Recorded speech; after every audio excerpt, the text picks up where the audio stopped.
Good old Harriet.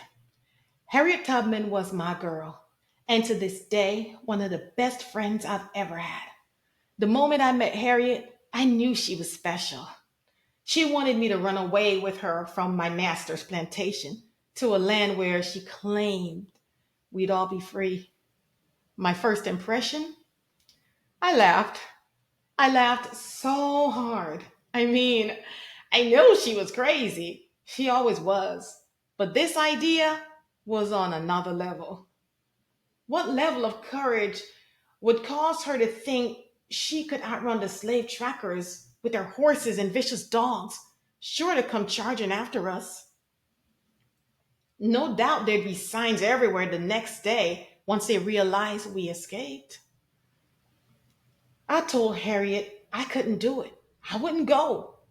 And she went on without me. The very next morning, as suspected, Harriet's face was posted all over town. And the search parties, loaded up with guns, set out to make an example out of Harriet to every slave who would ever have the audacity even to contemplate running away.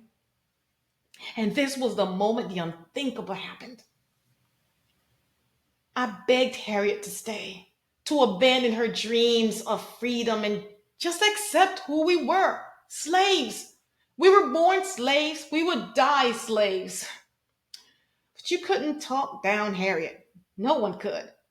She was a rock, a courageous woman armed with raw trust, uncompromising faith, and inconceivable courage. From my cellar, I could hear the commotion of an angry mob. Find her! Kill her! Fear gripped my heart, and I accepted she was already dead. But one thing about Harriet that gave me a trace of hope was knowing her brilliance. She wasn't book smart, but she was wise and rugged. She couldn't read or write, but she could run, and that she did. Harriet ran shoeless through the murky woodlands, never once looking back. And do you know what happened to Harriet? She made it. Homegirl made it across the forbidden terrain to place her feet on free soil. I couldn't believe it. Harriet was free. Still, here I was, a coward, crippled by fear, consumed with doubt, haunted by truth, left pondering. What was it about Harriet that made her so different to the point that she would take such a dangerous journey knowing the risks? No doubt, if caught, she would have been tortured, possibly even hung or burned alive. But somehow she successfully displays her fears because she knew a secret so powerful it could have forever ended slavery across every plantation. Ever since she was young, Harriet tried to be a good slave girl. As young as 5 years old, she was snatched from her mother's skirt and put to work on a plantation. But Harriet could never hold down a job. She would always find herself in trouble and be fired or have to run away to save her life. And trouble was her magnet, or more like she had a little warrior growing inside her that wouldn't be silent. It wouldn't let her sleep. As she grew older, her inner beast was undeniable. She was made for more. She was embodied by a giant killer that filled out her hands and her feet. She was led by a spirit, much like Moses, chanted on repeat, "Free my people." Initially, I considered running away with Harriet. One night, Harriet, myself, and three of her brothers escaped the plantation to set out through the woodlands. The moment my feet touched the deep, cold mud in the night's piercing darkness, I was over it. "Harriet," I cried, "I can't do this. I'm too scared. I'm going back." Her brothers were even more afraid, and we all ran back to our cellars like good little slaves. We all, except for Harriet, released a sigh of relief to be back in the familiar. Sure, we were back in our prisons, but it's all we ever knew. Harriet, on the other hand, was troubled. Her heart wouldn't stop pounding. Like a wartime drum line, her spirit thumped a complicated rhythm. igniting an internal convulsion. And Harriet, she had to go. And so she did. By midnight, I heard a sound outside my cellar window, like someone singing a spiritual. I'll see you in the morning when I reach a promised land on the other side of Jordan, for I'm bound for the promised land. It was Harriet signaling her intent to run again, this time alone. Harriet, no, I beckoned. It's just too dangerous. Harriet, please.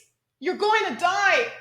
At this very moment, I will never forget becoming hypnotized by Harriet's eyes, like two fireballs as she spoke. My girl, I'm already dead.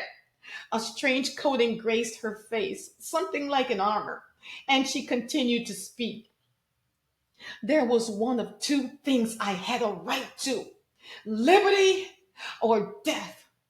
If I could not have one, I would have the other. For no man should take me alive. I shall fight for my liberty as long as my strength lasts.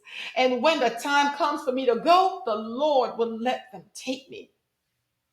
At that moment, I knew I no longer spoke to Harriet Tubman, but an angel on a mission. So, what was that powerful secret Harriet knew that could have ended slavery for anyone who wanted it?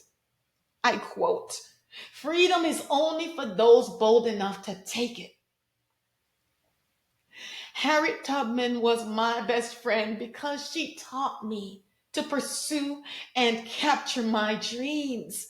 She conformed to her ideal self, which crippled the doubt, fears, and irrational habits that commonly plagues the human mind, rendering us helpless and inoperable. From Harriet's life, I understand the power of the familiar to hold a people back from pursuing the greatness inside of them. The power of the familiar, even when the familiar is slavery. When freedom is unfamiliar, slavery becomes a place of refuge because it can be frightening. When freedom you've never known, freedom can be intimidating. It can feel like a strange place, like a foreign land where you have to learn to walk and talk again and to have your beings. In many ways, people are afraid to be free because freedom comes with responsibilities. The responsibility to control your mind so that your thoughts and habits align with your goals. And that takes effort and it forces you to remain conscious. I want my freedom. And like Harriet Tubman, I'm going to pursue my liberty at any cost. Happy Black History Month. I'm Dr. Small, your academic architect PDO. To everyone listening, I encourage you to relentlessly pursue your freedom. Freedom of your thoughts, freedom in your mind, freedom over addictions, freedom from fear and doubt, so that you can experience true liberation.